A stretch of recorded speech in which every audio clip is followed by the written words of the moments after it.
Good night, everyone, and welcome to Therapy Thursdays. I'm glad you're here with us tonight again for our part two. Now, Therapy Thursdays is a mental health podcast where we talk about all issues regarding life, love, and everything in between. And what we discuss here on this mental health podcast is so important, as I always say, because it actively helps us to live intentionally and with purpose. I am Patricia Graham, later a Christian life coach, a counselor, and a religious teacher. And I help persons pursue wholeness and live in freedom from a biblical perspective. And if you would like what I do, and if you would like to work with me, of course, you can contact me on all the information you would have seen before, but you can follow me on YouTube as well. You can like and subscribe and share under my page for Kisha Graham. And also let us know how therapy phases have affected your outlook on life. And if you're with us here on YouTube or you're with us in the Zoom room, I just want to ask you to let me know if you have been enjoying Therapy Thursdays by just typing a Y or a yes. Up to you. Let me know, how has this impacted your life as well? And do you enjoy what we do here on this Therapy Thursdays podcast, right? If you would like us to cover a particular topic or area of interest, do let us know in the chat. I know someone last time mentioned grief, so that's something we have on the board that we want to look at as well. Also, I would be fully transitioning to our YouTube page for our next podcast, so be sure to subscribe. I'm giving you a little time now, right? So while you're listening to me, head over to YouTube now if you haven't subscribed already, because there will be no more Zoom link going forward, okay? As you see there will be no more Zoom link going forward. We will be straight on YouTube. Look for Kisha Graham and select subscribe, right? So, as I said before, be sure and share with your contacts. So here's this. Yes. First time, let me see. Alan, thank you so much for joining us. All the first timers, welcome. Let me tell you something. You are in the right place. You're in the right place. Also, I just want to check. We have all the returning ones. Let me see all those returning. Just put 2 in the chat. All the returning listeners, just put a return in the chat. Oh, and just to let you know the nature of this. So you can chat with us on the Zoom here now, and also on YouTube, you can chat with us. However, you're unable to raise your hand or to ask a question live, because, we functioning like that podcast where you can just listen. So you can go about your business in your home. You can feel free to do that, but just listen to us. Thanks, Tiffany, for joining us. Thanks, Sharon, for joining us. Yes. So how about we begin, right? So last one, in part 1, in episode 1, you'll need to check that out. If you missed that podcast, you need to check out the Power of Forgiveness part 1. It was so good. I have persons still talking about it today when I sent out the reminder for our podcast tonight. They were like, it was really good. So you should check out part 1, because that really builds the foundation for our part 2 tonight. And last time we really spent that time looking at the definition of forgiveness. We learned that forgiveness is remembering the things that has been dismembered. Forgiveness is a musical messenger. It starts with the low notes. It has elements of surprise. It swells in the middle, but it always ends in a crescendo. Yeah. Forgiveness is a rip in the fabric of time that allows you to transcend the boundaries of this world. It is God that works forgiveness. And we all were reminded that forgiveness looks different to each of us. So it is important that we take the time to define forgiveness for ourselves. But most importantly, it's for us to remember that forgiveness is alive and wants to be your friend. That was my favorite part, actually. It was so soothing. I mean, just think about that. Forgiveness is alive and wants to be your friend. So again, if you missed part 1, you should go back and check it out. And joining us tonight, again, we have Dr. Braithwaite.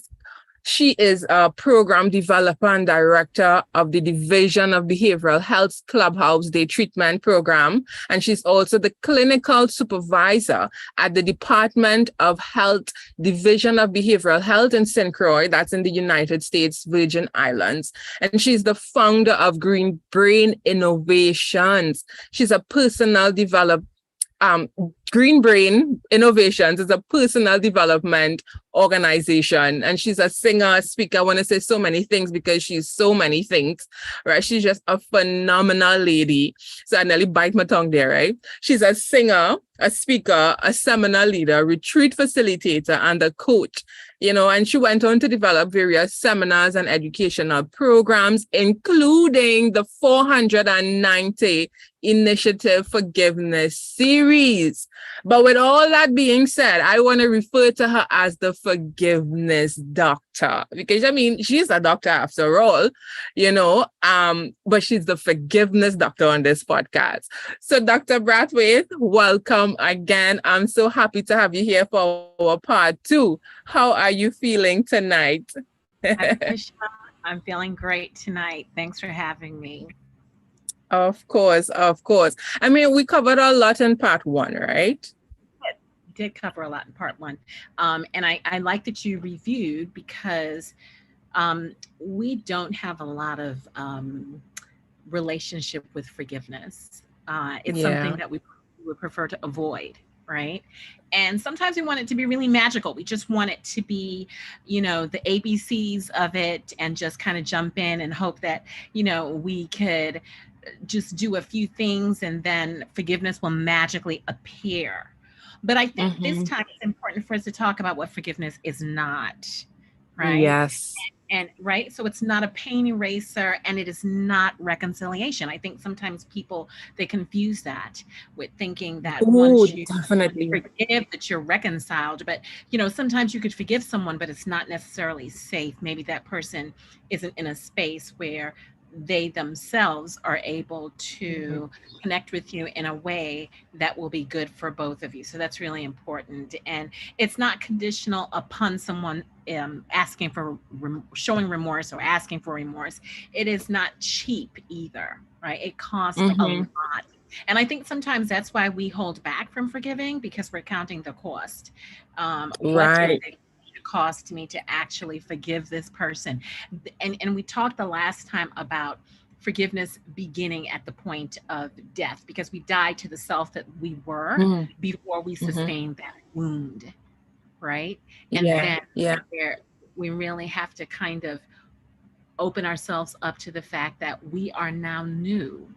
Whether we choose to forgive or not, that doesn't change the newness of who we become, because we are no longer the person we were before we had the wound. The wound itself changes us, yes?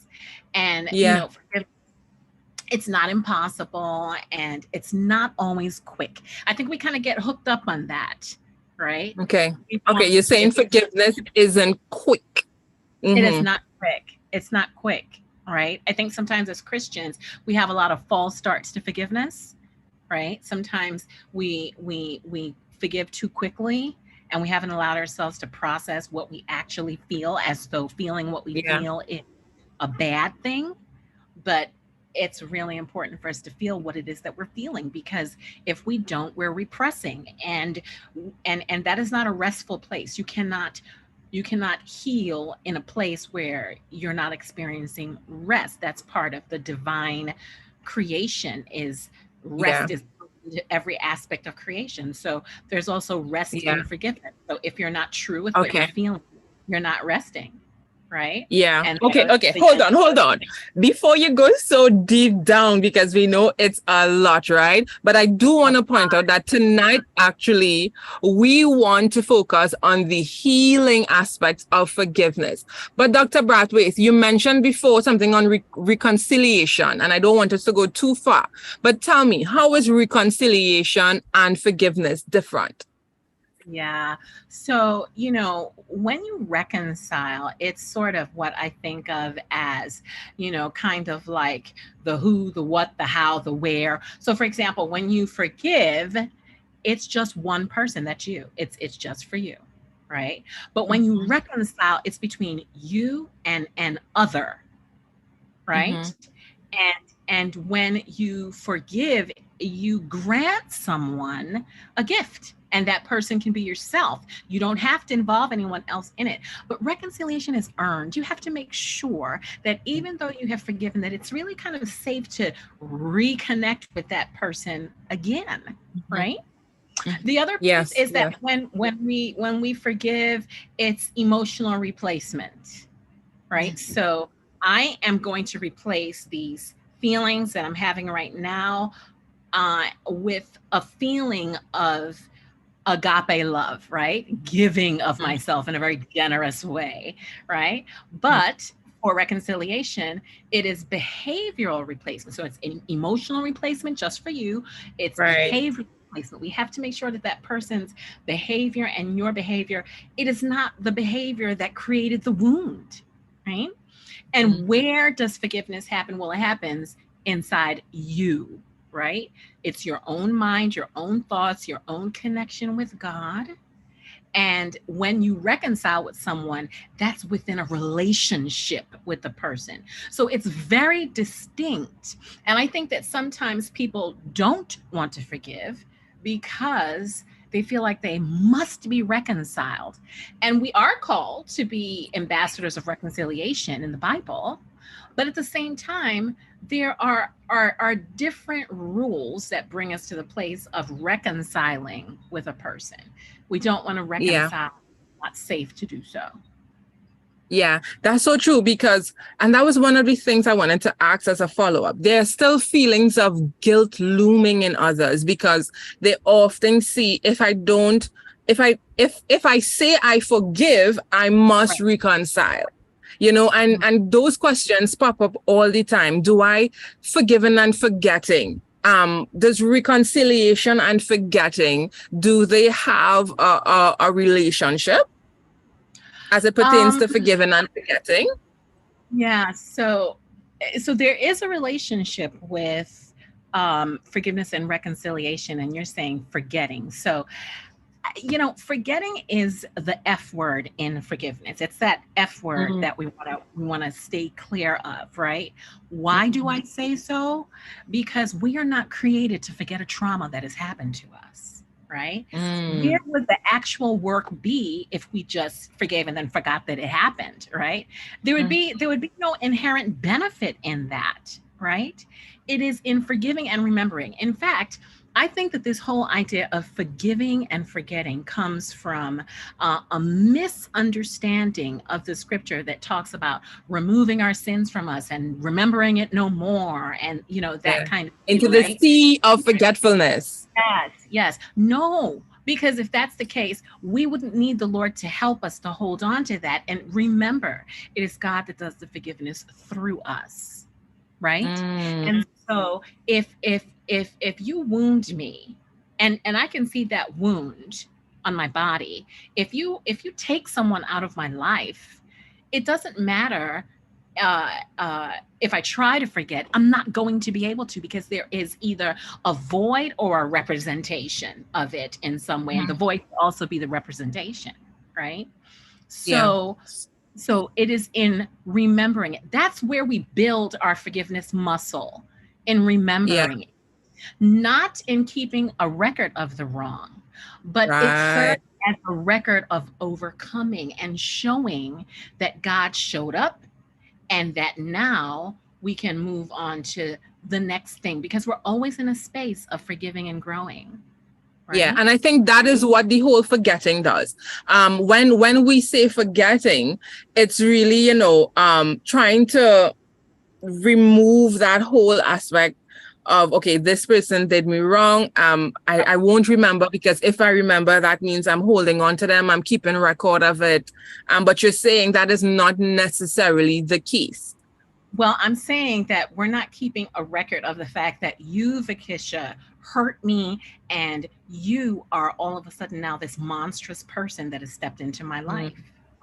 I'm going to replace that emotion. I'm going to remember that you did something to me that wounded me, because I can't help but see the scar. I can't help but feel the scar, right? But what I'm choosing to do is not dehumanize you as a human, because you are someone that I've now released from that painful story, right? Of being that Right. way. Listen, let me just be very, very clear about something. Forgiveness is not easy. And forgiveness is at its core a miracle, right? So Yeah. please let that sink in. Because we have so many things to forgive in the course of a lifetime, we treat forgiveness very kind of fast and loose, or sometimes we treat it like the redheaded stepchild that we want to avoid and ignore and things like that. But the truth is that when we forgive, we go from miracle to miracle to miracle to miracle. And it doesn't matter whether it's a micro forgiveness that you're Right. involved in or a macro forgiveness, right? And so let me just say this too, that a lot of times when we think about forgiving, we really stress and struggle over the macro level forgiveness. Like, how do I forgive, my husband for saying something horrible to me? Or how do I forgive my coworker? How do I forgive whomever outside of us? But the truth is, when we have these macro forgiveness experiences in our lives, when we have a thought and we're just like, oh man, I shouldn't have had that thought. Like, what is God? Lord, please help me. I don't want to have these thoughts. That's a macro forgiveness experience, right? So as we link together all of these micro forgiveness experiences, all of a sudden we're building up a space within us. So when that macro level need to forgive presents itself, we are ready, right? Yeah. Not that it's going to be easy, but we've already begun to build a practice of forgiving. Yeah. Right. Yeah, it's like that muscle analogy you gave, where you just keep on strengthening it and strengthening it, and it gets stronger and stronger each and every time. It does. It does. And again, because we don't talk about forgiveness enough, because we have a lot of forgiveness illiteracy, we don't see the value of these things, but it literally is practice. It's not, it's our thoughts. It's when we eat too much at a meal. It's when we have a thought that's judgmental about someone. These are all opportunities to build our forgiveness muscle. Yeah, Right? I love that you said that, because I don't think the majority of us will think about it that way. We really focus on the big experiences of Yes. forgiveness and the hurtful ones, but we don't see it really playing out in the micro way in our everyday lives, you know? Right. Mm-hmm. Right. Exactly. And And I'm so, saying that and I'm reflecting on me as well, you know? absolutely. Yeah. Absolutely. Absolutely. So I want to talk a little bit more about this forgetting thing, right? Because Mm-hmm. as I Sure. said, if you forget everything else I say, don't forget that forgetting is the F word in forgiveness. Okay, it's the F word. Don't forget the F word. it's the cuss word of And forgiveness, the F right? word is forgetting. We want to remember. We remember the power of God and the experience that we had in being able to overcome. When you hear when we hear the scripture that we are going to be more than overcomers, have you ever sat down and thought about why more? I mean, overcoming in itself is enough, right? And I may have mentioned this before, but it is a constant rebirthing of yourself. You die to the self that you were before. You're birthed to this new part of yourself. So you're Yes. always discovering this part of yourself. But death and birth are painful processes, right? Mm-hmm. So birthing this new you that has to live in this unknown space, that in and of itself is also a challenge. But when we see that the Lord brings us through, the next time where we're kind of entering that space like Esther, well, it's not a good situation, but if I perish, I perish. And that's the joy juice, because you don't perish. You perish to the you that you were before the wound. Yeah. Yeah, yeah. And and that is that struggle with letting go of that part of me and feeling like I've shortchanged myself, because I mean, as you said, that dying is hard. It's not easy. And we really want that to sink in. It's not an easy process. But there is Right. that struggle that you experience with forgiveness. And we sometimes think, am I being a softie here? Am I giving away myself by forgiving this person because I want to remain assertive? I want to show this person that I know what I stand for, and you will see that today, Yeah. and oftentimes that makes us withhold the process of forgiveness. What is that all about? What are we fighting with ourselves about? That is so good. I really like the way that you talk about withholding and holding it, right? And because everybody wants to be fierce today. I don't understand it. Long ago, people wanted to be strong, and people still want to be strong, but everybody kind of wants to be fierce. Everyone wants everybody to know that they don't know who they're messing with when they mess with you. Yeah. Unless the Lord is fighting your battles, I don't know what that's all about, to be quite frank with you. But let's talk about holding, okay? Because the Bible says, the Lord says, I will fight for you and you'll hold your peace, right? So this holding your peace thing is a real big thing, because sometimes for some people, holding your peace is about holding on to the you that sustained the wound, right? But that you is no longer available to you anymore. Does that make sense? So, Yeah. so then we start to become tight in a space where we need to be less tight to heal, right? So let's think of having a wound, a cut. So our first inclination when we sustain a physical injury is to cover it and get out of the space where the wound was caused, right? Yes. But the deeper contemplation here is sometimes covering causes people to stay in a space where they're really kind of tight around who they were in that experience and what it was about, and why it happened, and all of those things, which causes people to stay in pain longer than they would want to stay in pain. Want to.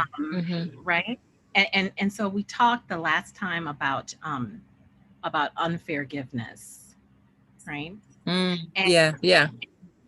Yeah, because we don't forgive because we're afraid, and I know that people don't like to think of it that way, because most often than not, we feel very shortchanged by the fact that we even had to sustain a wound.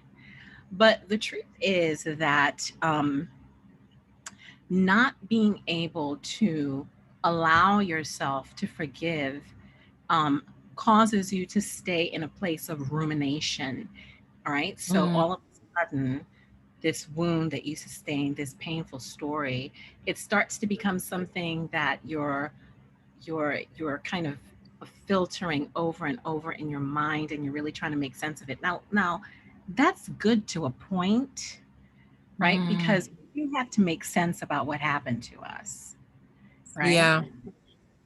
But when that sense making becomes who we now see ourselves to be, right? By beholding, we become changed. So when we start to actually become the wound, then that opens up doors for a lot of other challenges in our lives. We start to speak the wound. We start to walk the wound. We start to talk the wound.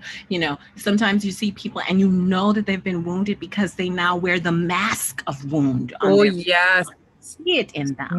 Doctor, that is so true. That is so true. And I want to go into that a bit more, because you're saying the more you hold on to it while you're thinking it's empowering you, or it's doing good by you, is the more it stays, but it's the more it destroys you and has greater potential of destroying you. And that is so true, because You see people, you know people who have been hurt. You see it in their faces and the way how they behave. Just tell us a bit more about that. Why do we hold on so tight? I know our viewers, I know some of them are struggling with letting go. Well, so when something horrible happens to us and we die to the self that we knew, what do we do when there's a death in this world? What do people say that we're struggling with at that time? They say we're struggling with grief. We're struggling with grief, right? So why do we struggle so much to forgive? Because we have to go through a grieving stage, right? When someone has taken something from you, the you that you thought yourself to be, and then all of a sudden you have to sort of try to understand yourself in a new space. You have to try to understand what was real in your life. What was safe? Was there really safety, or was it just sort of an illusion in your mind, right? So people grieve, and they go through all the stages of grieving when they're dealing with who I was before and how that was taken from me. And there's so many questions in there. Like, did I do something to bring this on to myself? So, there's what I call the pre-forgiveness critical care moments, right? Because when you sustain a wound, you need critical care, right? And so it's what I call the why, the who, and the how. So when you first experience a wound, right, you are looking at a version of yourselves that you were, and you're trying to you're trying to do sense making, meaning making, right? Yeah. So you're looking at the loss, and then you really are trying to find out, why did this happen? Right. And we see that in the Bible, because we see that when Jesus was right at the point of his death, he asked the question, why? And sometimes, we have our people, our church family, and sometimes they would say, well, don't ask why. You're not supposed to question God. Right. But we see that really trying to understand the why of being in that painful space really helps us to kind of replay that story and understand just what it is that truly did happen, right? And then we have the who. We fight to keep that version of ourselves. One moment. Go ahead. Before we go into the who, that why that you just brought up with Jesus, right, really showcase the humanity of Jesus. Because, sometimes you have that, humanity and divinity. But here we really saw that Jesus really embodied humanness. And that's why he's able to feel the way how we feel and know what we are going through. So not for once should you think that Jesus Christ don't know you, or he doesn't feel the way you feel, and that within itself should be empowering for us, because Jesus asked, why? That's right. Why? That's right. Yeah. That's right. So we all kind of want to know. And in these critical care moments, and critical care could last right after you sustain the wound to a much more protracted period of time. It can be months, it can be weeks, it can be a year that you're really trying to wrestle with this perspective taking, with this sense making about this wound that you had. And then, of course, as I was saying before, then there's the who. Who am I now that this wound has come into my life? And sometimes people don't know the who that they are, so they fight for the who that they were. Does that make sense? So they don't open themselves to a willingness to heal, because there's so much fear about what and who will I be now. Right. But tell me, doctor, is that sort of like cognitive distortion? Are they experiencing that? Yeah. So it is and it isn't, right? So sometimes, yes, you do have that little distortion there, but at the same time, we all like to feel like we know who we are. People say, hey, I'm keeping it 100. Well, how do you really know that if you're still learning yourself in this situation? Right? We're still learning who we are as the wounded, and we are trying to also understand the wounder, right? And of course, then there's the how. How am I going to move towards this new version of myself? And you were saying people want to know, like, how do I forgive? Right. And so I Yeah. think, again, so I'm going to go back and say that forgiveness in and of itself is a miracle. Right. If I ask you or anyone else listening, how do you heal? When you get a cut, how do you heal? No Mm-hmm. one can answer truly how it happens. We just have to believe that we are fearfully and wonderfully made. And so that healing it has been implemented into us from the very beginning, right? But Mm-hmm. what we do have control over is the willingness to do so. So how do we Yeah. heal? We have to have a willingness to do so.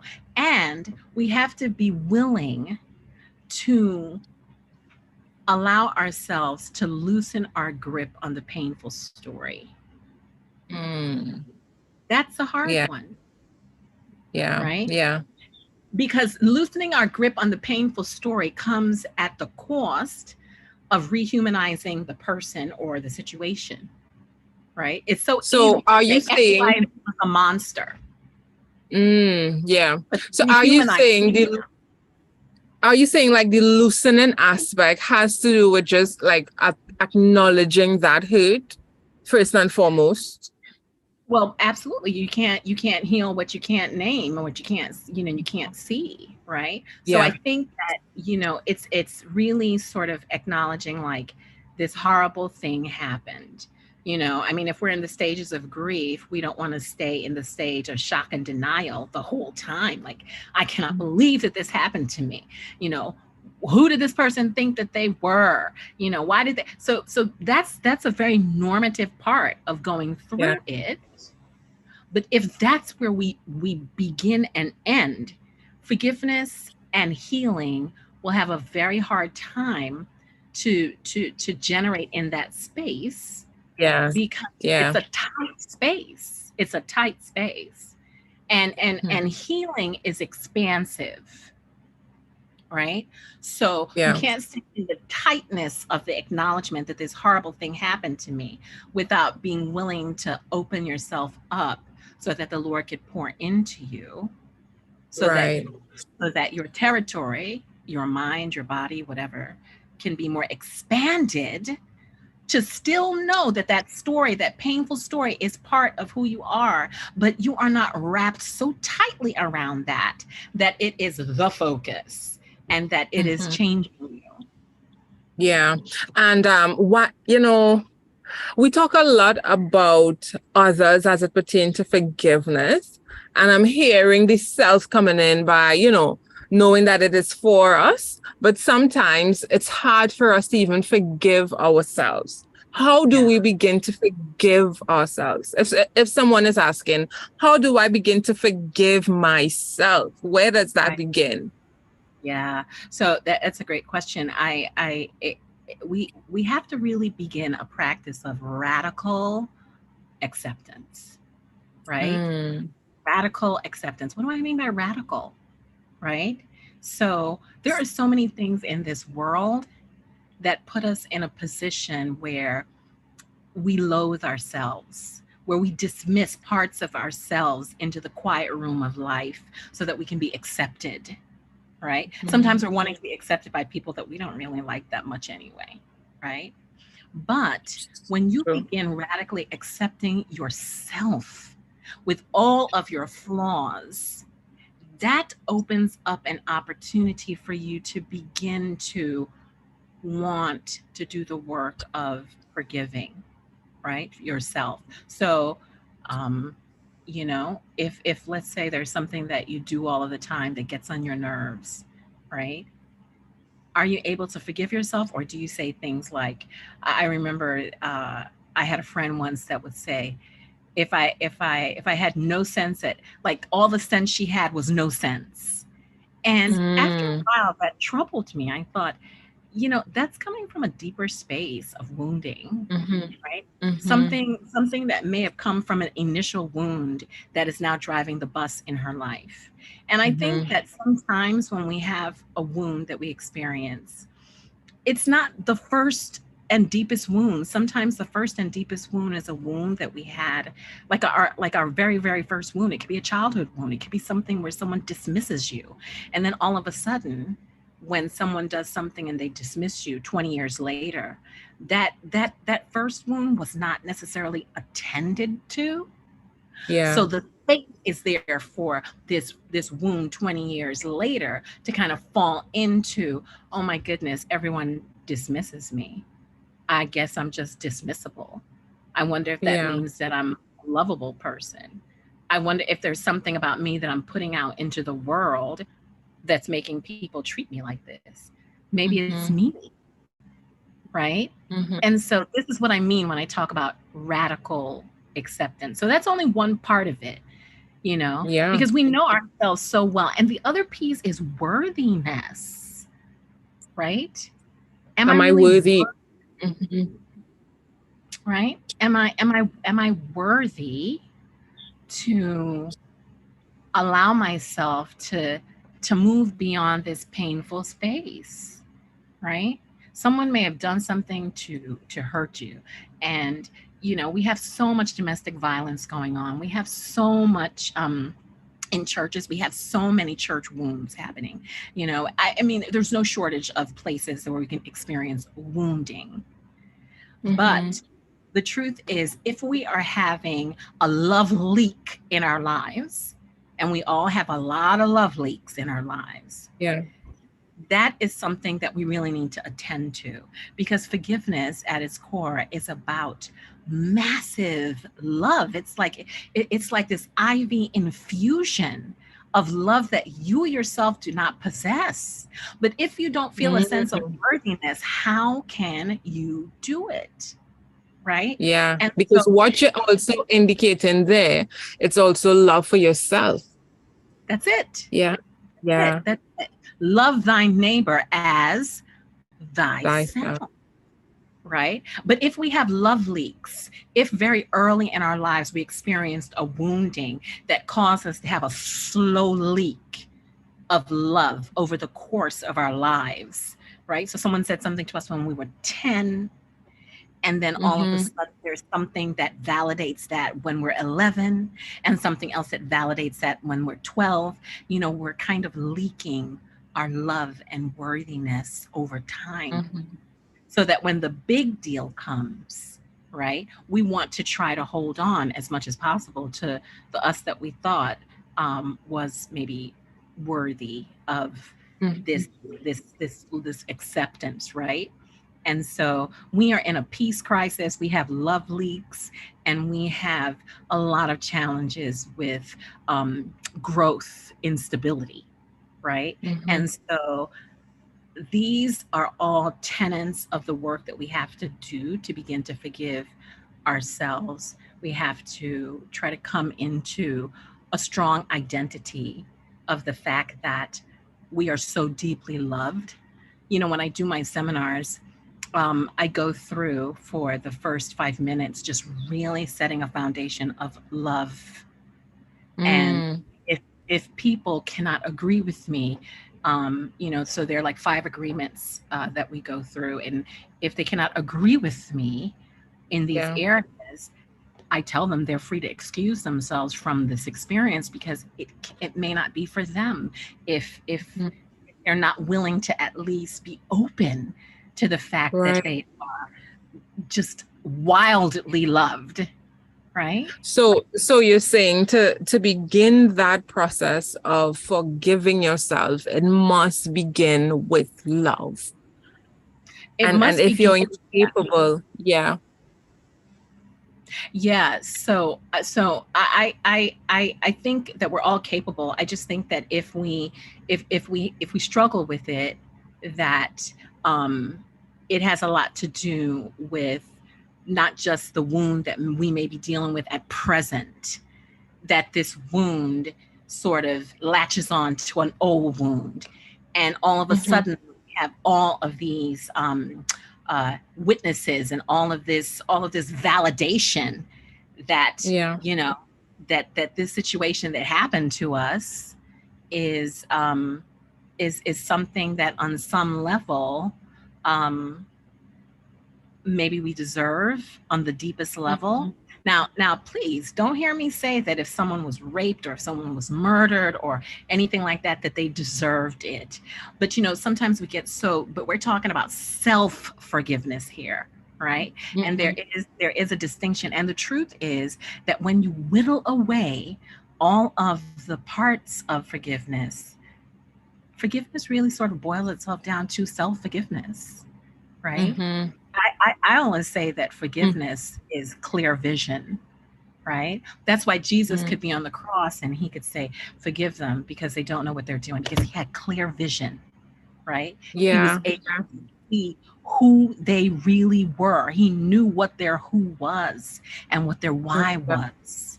I love that. I just want to get a little bit personal here.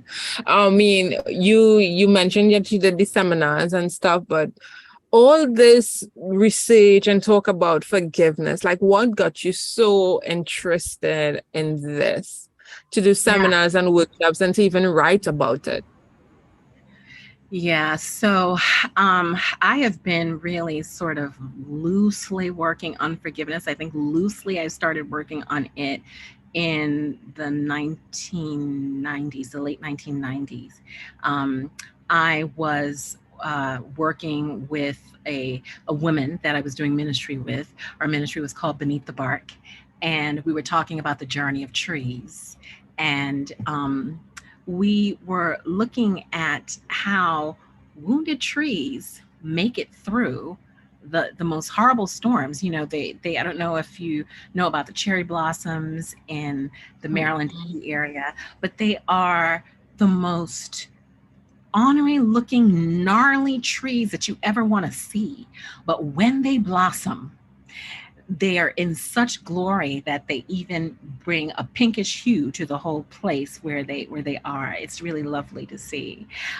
So that was some of the work that we were doing, kind of helping people to understand growth through difficult spaces. And I could remember that at the time I was in my internship, and I was working with a lot of people who were struggling with painful stories from their past. And they could not let those stories go. Those stories had become a part of who they were. And I'm not saying that the stories have to completely vanish from your life, but those stories were creating a new identity for these people that was a negative identity. And I started realizing that the work isn't just in the processing, but it's in the opening, the surrendering, to be able to allow yourself to open up to a new brave story, right? And certainly, as I said in the first episode, you know, we all go through things that cause us to have to walk the path of healing, right? We're either coming from a painful story, we're just coming out of one, we're just going into one. And certainly self-forgiveness keeps us very busy with trying to forgive ourselves, right? And so I've walked my path of forgiveness. I continue to. I think that everyone on this call, everyone that will look at this podcast going forward, is in one of those three categories. Either they're in a forgiveness situation, they're coming out of one, or they're going into one, right? It is the great way of escape. Yeah, it is so, so true, you know. I mean, and I know you spoke about just doing the extensive work and working along with others and seeing that also showing itself in your lives. And you and I know you have reached a point of just accepting and learning. And so too, those that are listening, we want to invite you to start. If you haven't, you know, started yet, it's not too late for you to begin that process. Be easy, you know, and what does forgiveness look like for you? You know, and stop comparing your story to someone else's story. I had that question for you too, Dr. Braithwaite.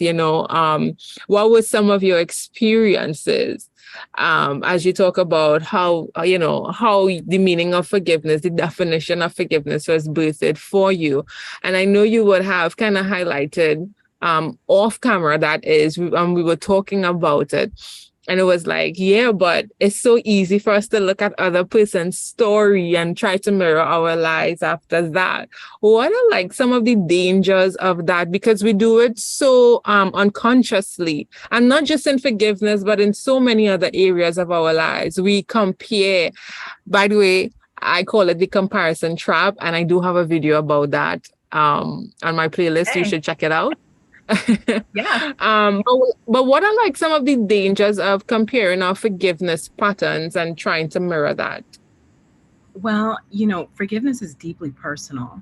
I could sit here and tell you that there's somebody who may have been able to forgive in a day, and that there are other people that they're still working on their forgiveness project, and it's 20 years in that they've been working on, right? It's very personal to you. And so, if you look at someone and they're in the 20-year part of their forgiveness experience, and you're thinking, well, I forgave a week after it happened. Sometimes I want to question that. I want to question, is that a false start to forgiveness? Is that some kind of repression that person is going through, or had they been really kind of walking through their own forgiveness practice? And so when the big thing came, they were ready for it, right? So it's just really not the wisest thing to do to compare your healing to someone else's healing, because all healing is unique. I like to think of us as having our own barcode at the tips of our fingers, right? Every fingerprint that we have is our own barcode, and our own barcode is for our own brand. And we have our own brand of being able to move forward and forgive, right? Yeah. So, Yeah. yeah. So That's so true. So researchers, as I was doing some researching, I saw that researchers found that individuals who truly experience forgiveness, they have like increased hopefulness, decreased anger, an improved spiritual connection, self-confidence, a higher, sense of self-confidence, improved relationships, and they also saw that it reduced stress. So I'm thinking there are telltale signs of, experiencing this truly forgiveness experience. What are some other telltale signs based on your experience and research that we can be on the lookout for that is sure to happen when we know we are treading this successful path of forgiveness? So we don't have fear of the painful circumstance. And what do I mean by fear? Do I mean, all the regular things about fear? Well, one of the subcategories of fear is anger, bitterness, right? When we allow those things to take hold of us, and anytime that situation comes up, we're going to transport it into those places. And so when we know that we could think about the story and that we're not held prisoner to some of those emotional erosions, then that definitely is a telltale sign that we are in a space where our forgiving is definitely working. And I want to say working because forgiveness is not a destination, right? I that's really important for us to remember. You don't get there and it's done, because the accuser of the brethren is always going to come and try to get you back into that wounded place, because the devil himself is terminally wounded. So he's trying to make us terminally wounded as well, right? So the other piece is, if we can have rest in in understanding who we are as forgivers. You know, to be able to forgive, we have to be able to receive. Yeah. Because God does it through us, right? And so, what kind of receiver are you? How are you able to hear, see, feel, know the things that God is trying to teach you through forgiveness? Yeah. I always say every mess comes with a mission and it comes with a message, Yeah. right? So can we hear those things, right? It is a journey. It is a journey, and when we ask God to help us to forgive, God willingly and lovingly gives us a garden to tend, to dress, to keep, right? It becomes a job. You may not need to constantly go in and pull the weeds every day, but the weeds will come, and the enemy will try to take you back to this place of woundedness, even at times when you don't even think, when you think you're done with that, something else will happen, and then he'll say, oh, remember when that other thing happened, remember how you felt, remember, Yeah. that's because nobody really loves you. That's because you're better off dead than alive. You thought that then. Wow. That's not a bad suggestion now, right? Yeah. But the devil is not our friend. Those are not things that we want to hold on to. And once we know, no, I gave that to the Lord. He forgave that through me, right? The enemy will have no choice but to go in the other direction, right? But hold on, yeah, you're saying that, and for me, the biggest telltale sign of all is that forgiveness brings freedom. I've it does. experienced it so many times. It brings freedom, like, that ability just to live free where, because as you mentioned before, that muscle. And I'm not there fully yet, because as you said, it's not a destination, but I have experienced that, and like many others, that, just things just fly off so easy because you just don't hold things so tightly anymore. Yeah. It does more harm than good to you, and just understanding that everyone is in their own experience, in their own struggle, trying to live their own lives. And sometimes when we meet up with that, we can take it so personal. But it's just different for all of us. But freedom is for me like the best telltale sign of forgiveness. Yes, because you don't have to be tethered to that painful story, right? Every painful story that we experience, the devil tries to tether us to that, because he is permanently tethered to a painful story. He's making us bear his burdens, right? Yeah, that's And so true. As we're wrapping up, give us right. your final says, your final words as we wrap, because I know you wanted to share something from before. And I also want to ask persons to send us the questions. So while you're chatting, I'm just waiting for the questions to come through, right? Sure, no problem. So what I want people to understand is that when we have pain, there is a tightening around it. And when we allow ourselves to release it some, to relax it some from our grasp, we recognize that, wait a minute, this just isn't my pain.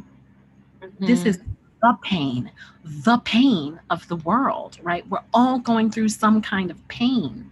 And that we have a lot of fear around pain. But when we extend mercy to pain, whether it be our pain, someone else's pain, we realize that mercy can penetrate the pain that we're experiencing and help us to release that. And it starts with self-mercy, right? Yeah. Forgive yourself, and you're able, as I said before, to allow yourself to take on the bigger projects, the macro level levels of forgiveness. Yeah, so true. And as we look at the biblical um meaning of forgiveness, forgiveness in the Bible, it really shows us about that releasing someone from bondage or imprisonment. And we do it not just for others, but we also experience the fruit even to ourselves as we learn Right. to release the pain and everything, you Right. know? Yeah, so it's not easy, and we've talked about it here for these few minutes, but the truth is that in my seminars we go into it so deeply because there's so many deeper considerations for forgiveness to Yeah. really connect with it. The last time that we talked, I suggested an activity where people really kind of have a conversation with forgiveness. If it were a color, what would it be? And those things seem so Yeah. elementary until you start trying to work it. And when you If start it trying was to a work shield, it, what would it protect you from? that's right. If it was a shield, what would it be protecting you from? Right? Yeah. That's a very deep contemplation. And we don't do that enough because we are so steeped in forgiveness illiteracy, right? Mm-hmm.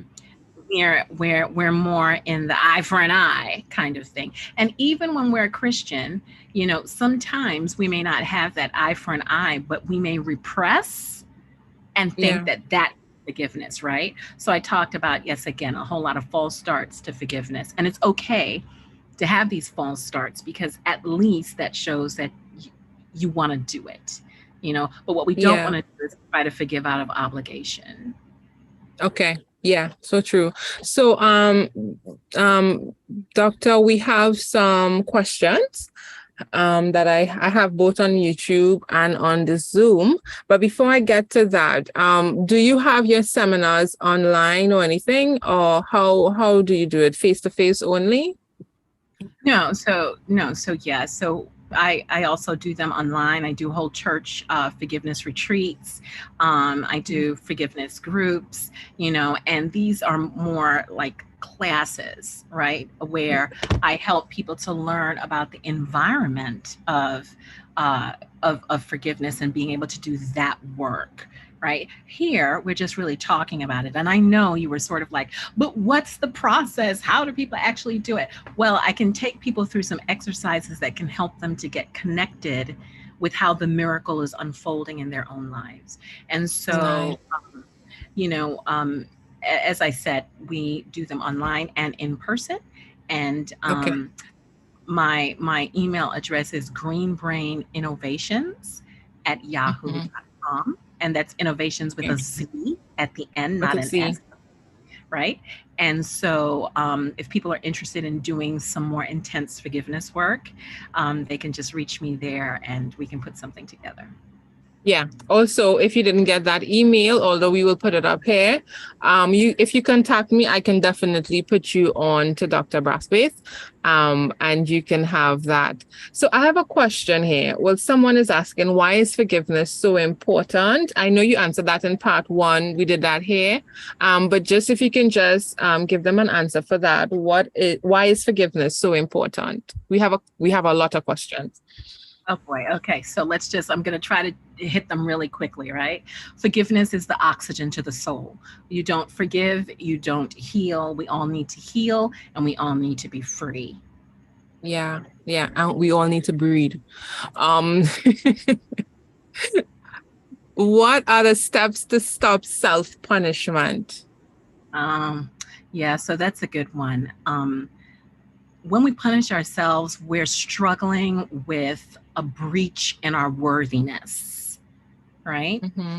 And again, I really want to put these things in perspective because the devil himself is struggling with his own worthiness because of Hmm. his own self-inflicted wound, right? Mm. And so when we struggle with our own punishing of ourselves, literally, it's a form of self loathing. In other words, the devil is using us, he's weaponizing us against ourselves, right? And that is also a form of warfare, right? Against the self. So, Mm-hmm. punishing yourself first, the first thing that you have to do is to really ask yourself, what are you hearing? Is that your own voice or your own directive telling you to do these things? Right? Mm-hmm. Because again, the devil he comes in so sly, like I Yeah. had said before, he may say things like, oh, the world is a better place without you in it. And it sounds like, huh, you know, I'm thinking that maybe that's true. It's not. It's the Mm-hmm. devil, trying to weaponize you against yourself because God paid a price for you, right? And when we don't forgive, we become indentured servants to the Mm-hmm. wound, right? Because there is a slavery to suffering, and there is an addiction to pain that the devil tries to keep us tethered to. Yeah, yeah. So self-loathing is that weaponized unforgiveness aimed at yourself. Um, I have another question here. How to not be bothered with others' remarks, etc. How to be set free from this, looking over your shoulder. Yeah.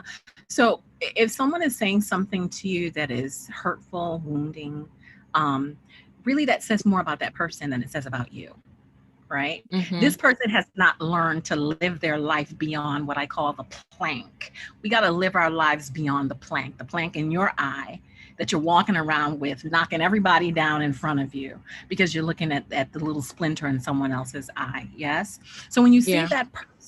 that person deserves your forgiveness. In that moment, if you could say, Lord, I want to believe that you could help me to forgive that person because here I see a love leak and I see a peace crisis. And this person is trying to infuse their own pain onto me. It sounds easy to say, but it is so hard to do. But that person is really showing you who they are and the pain that they are in. Right.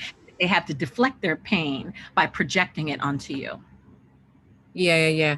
So it's like being so aware and understanding what is really happening, that you're being bothered by someone's actions, but it really is an opportunity presenting itself to you to really understand who that person is and Right, what they're really doing. Yeah, yeah. And it says a right, lot right. about that individual. Right. It's Um, leveling the playing field because that kind of behavior and unforgiveness it's about the lack of balance and the mhm. blocking. That person is either blocked or they don't have balance, psycho spiritual and emotional balance, why Yeah. they're projecting onto you that way. Hmm. Okay, another question. What about if you can't move on from the environment, like school, work, or home? How do you deal with forgiveness, being unable to move out or leave? So I'm guessing this is in the physical sense, you're Yeah. constantly surrounded by Right. the So that hurt. goes back. Yeah. So that goes back to that is not an easy situation to be in. Let me just say that. But Mhm. that goes back to what I said in the first session that we had together is that forgiveness turns you into a water walker. You walk above these things that are happening to you when you ask the Lord to help you to forgive. It is not easy. Forgiveness is hard Mhm. because it causes us to really kind of look at the world through a different lens, right? But if you cannot get yourself out of the situation, as long as it's not an unsafe situation, I think constantly having those moments where you're asking the Lord to, allow you to be softened and to see those people for who they are, you know, it's no mistake that Jesus showed us forgiveness in the moments when he was dying, right? Yeah. That's the hardest way to provide forgiveness. And I'm sure that whatever situation that this person finds themselves in, it's tough to be in that space. But if we continue to ask the Lord to help us to deal with this forgiveness, we can become transcendent because Yeah. forgiveness is a transformative process. Yeah. And I also want to add to that as we answer that same question, find support as well. Absolutely. Yes, you have support in Jesus Christ, but find other like-minded persons, find whether it be family or friends that you can bond with Right. who will understand you, someone who you can trust. It Okay. helps you and it goes a long way. Yeah. Yeah. Build a Um, tribe. Yeah, and our final question, because it's 9:10, we want to remain on time. Our final question: if we delay forgiving another, and I really like this question, if we delay forgiving another, do we expect God to withhold forgiving us until we forgive our offenders? No, no. Mm. That was a quick answer. So delay can be about a lot of things, right? So delay could be that we're so wounded that we're still in the perspective taking space. We're still really in the shock denial. We're still really trying to figure out how this has happened, right? And so I think that it's really important to know that we have to go through a lot of emotional and mindset iterations before we can get to the place where we can even offer the forgiveness, right? Because when we are wounded in our mindsets, we're wounded in our will, and we're wounded in our emotions, right? And so those areas take a while to negotiate. And so it again, as I said before, forgiveness is not quick and it is not easy. There's a cost to it, right? But Yeah, I believe that when we are willing to do the work, that's why I keep talking about the willingness. So when we're yeah, willing to do the work, even though we are delayed, we are not pulled away from God's working forgiveness through us, through right? us. Constantly. Yeah, and I'm think, and the reason why it's a really interesting question, because in the middle of that Lord's Prayer, forgive others as you have been forgiven, and there is that, so God wouldn't forgive me if I don't forgive others, and a lot of times you have that playing that God wouldn't forgive me if I don't forgive others, Yeah. especially in the Adventist communities, there is communion. And before communion happens, there is that, forgive others, clean that slate as you go to take part of the symbol of his body and his blood. And you're tempted to think that if I don't forgive someone, then God may not forgive me. Right. And we talked about that the last time too. No, it's not that God doesn't forgive, it's that we block the ability to be able to receive the forgiveness that God wants to give us. We're in a state of imbalance, right? We, Mhm. not forgiving, we're not necessarily balanced. And so we become unstable in all of the different ways that we're living in, right? So Yeah, um so we it's not that God will not forgive us. As I said before, he's not a tit for tat, right? But what he's saying to us is, if you find yourself in a situation where you're coming to me and there's something blocking, how can I do the work that I want to do through you, because I can't get to you, right? yeah, Because God doesn't force himself on us, right? That's why he says, if you have something going on with someone else, get up from where you are, go really try to work on that thing, and then come back. And even if you try to work on it and your emotions haven't necessarily caught up, like your mhm, mindset is in the right place, mhm. but your emotions haven't caught up, your will to make the decision to forgive is there, that's okay too. You're on the path, and God will Yeah, energize your willingness to want to forgive. yeah, yeah. Thank you so much, Dr. Braithwaite, the forgiveness doctor. Thank you for joining us for our two-part series of the power of forgiveness. And we have culminated our program. It's the end of our podcast. And as always, I like to give you that moment just to end off with some closing words. Yeah. So I just really want people to hear that there is a cost to forgiveness. It is not cheap and it is not Yeah, free. But it is the way that we are birthed to new strength, new power, new awareness. And it is worth the investment. And yeah, so I just want to encourage people to continue to at least think about it, right? Because it's in the engaging with forgiveness that we see the true power of it.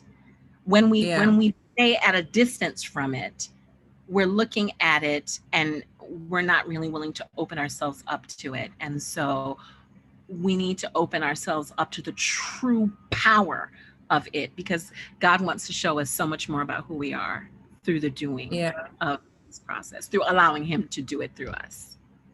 Yeah, thank you so much, Dr. Braithwaite. I don't have anything much to add on to that, but what I would say is that forgiveness breeds freedom, and forgiveness not just heals you mentally, emotionally, but physically and spiritually, right?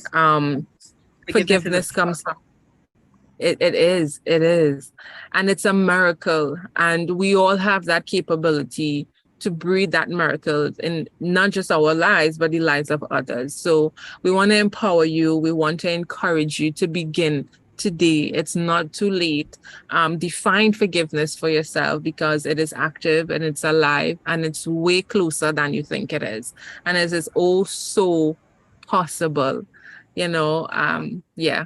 Thank you so much for joining us in our podcast tonight.